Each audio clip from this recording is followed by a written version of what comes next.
Kerala Congress K M മാണിയുടെ ലെഗസിയുള്ള Jose K Mani നേതൃത്വം നൽകുന്ന പാർട്ടി ഇപ്പോൾ ആടി നിൽക്കുകയാണ്. ആടി നിൽക്കുക എന്ന് പറഞ്ഞാൽ UDF വരണം എന്ന് കെ എം മാണിയുടെ മകന് വലിയ ആഗ്രഹമുണ്ട്. ജോസ് കെ മാണിക്ക് വലിയ ആഗ്രഹമുണ്ട്. അതിന് പല കാരണങ്ങളുണ്ട്. ഒന്ന്, LDF നിന്നാൽ ഇനി വലിയ രക്ഷയില്ല.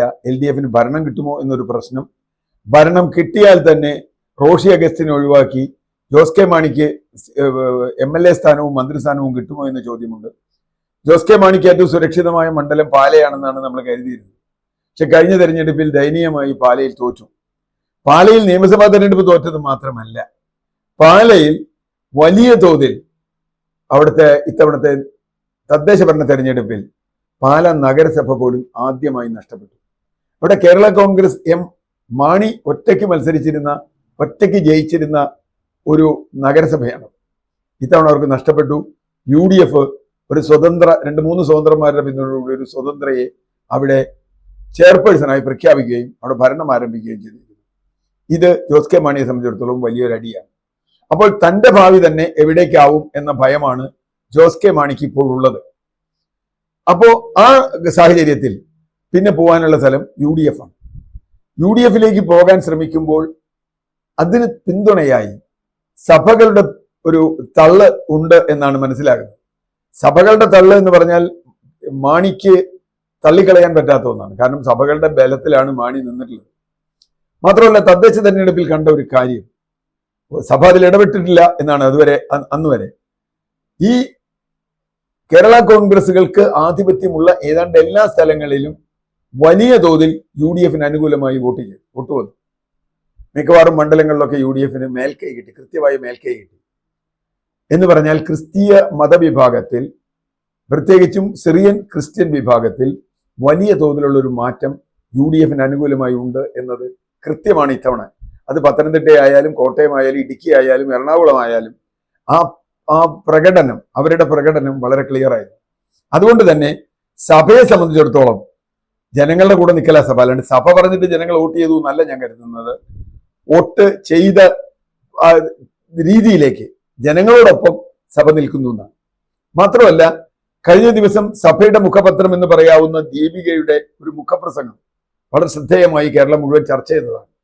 അതിൽ JB കോശി റിപ്പോർട്ടാണ് പ്രധാനമായി ഉന്നയിച്ചതെങ്കിൽ പോലും ജസ്റ്റിസ് JB കോശി റിപ്പോർട്ടിൽ ഈ കാര്യങ്ങളൊക്കെ നടപ്പാക്കിയെന്ന് ആരും അറിയാതെ മുഖ്യമന്ത്രി പറയുന്നു. ആ റിപ്പോർട്ട് ഇതുവരെ നിയമസഭയിൽ വെച്ചിട്ടില്ല, ആ റിപ്പോർട്ട് ഇതുവരെ ആരും കണ്ടിട്ടില്ല, അതിലെ ഒരുപാട് കാര്യങ്ങൾ ഞങ്ങൾ നടപ്പാക്കി എന്ന് പറഞ്ഞതിനെ അതിനിശിതമായി വിമർശിച്ചുകൊണ്ടാണ് ദീപികയുടെ മുഖപ്രസംഗം വന്നത്.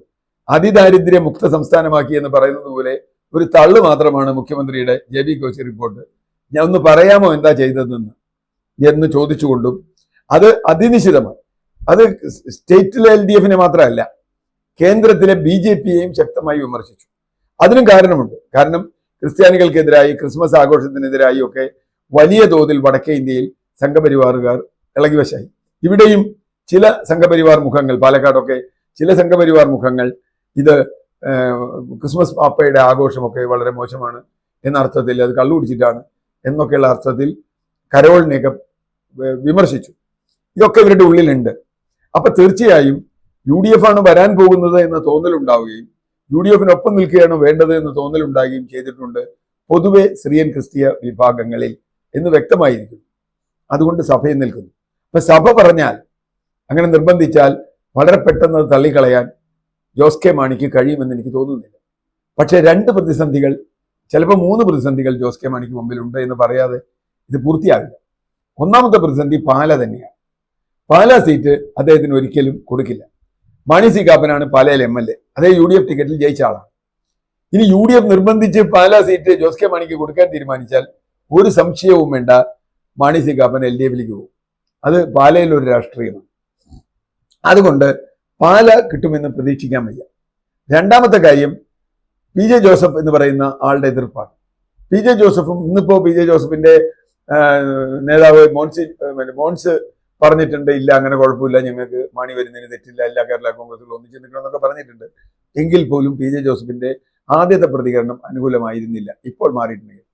മൂന്നാമത്തെ പ്രശ്നം മാണിയുടെ പാർട്ടി തന്നെയാണ്. പാർട്ടിയിൽ ഇപ്പോൾ MLA മാർ എത്ര പേർ മാണിയുടെ കൂടെ വരും എന്ന ചോദ്യമുണ്ട്. റോഷി അഗസ്റ്റിൻ എന്തായാലും വരാൻ സാധ്യതയില്ല. കാരണം റോഷി അഗസ്റ്റിൻ ഇടുക്കി MLA യും ഇപ്പം മന്ത്രിയുമാണ്, പിണറായിയുമായിട്ട് വളരെ അടുപ്പമുള്ള ആളാണ്.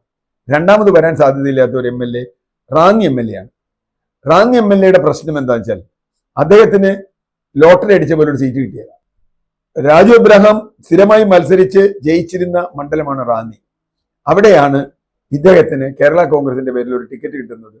ആ ടിക്കറ്റ് കിട്ടിയപ്പോൾ അയാൾ ലോട്ടറി അടിച്ചു, അയാൾ അവിടെ ജയിക്കുകയും ചെയ്തു. അതിന്റെ ഫലമായി അയാൾ പോരില്ല. ജയരാജിന്റെ കാര്യത്തിൽ ഉറപ്പില്ല. പൂഞ്ഞാർ അതുപോലെ 2 MLA ഇപ്പോൾ മാണിയുടെ കൂടെ നിൽക്കുന്നത്. ജയരാജ് നിൽക്കുമോ ഇല്ലയോ എന്ന് പറയാൻ പറ്റില്ല. കാഞ്ഞിരപ്പള്ളി MLA.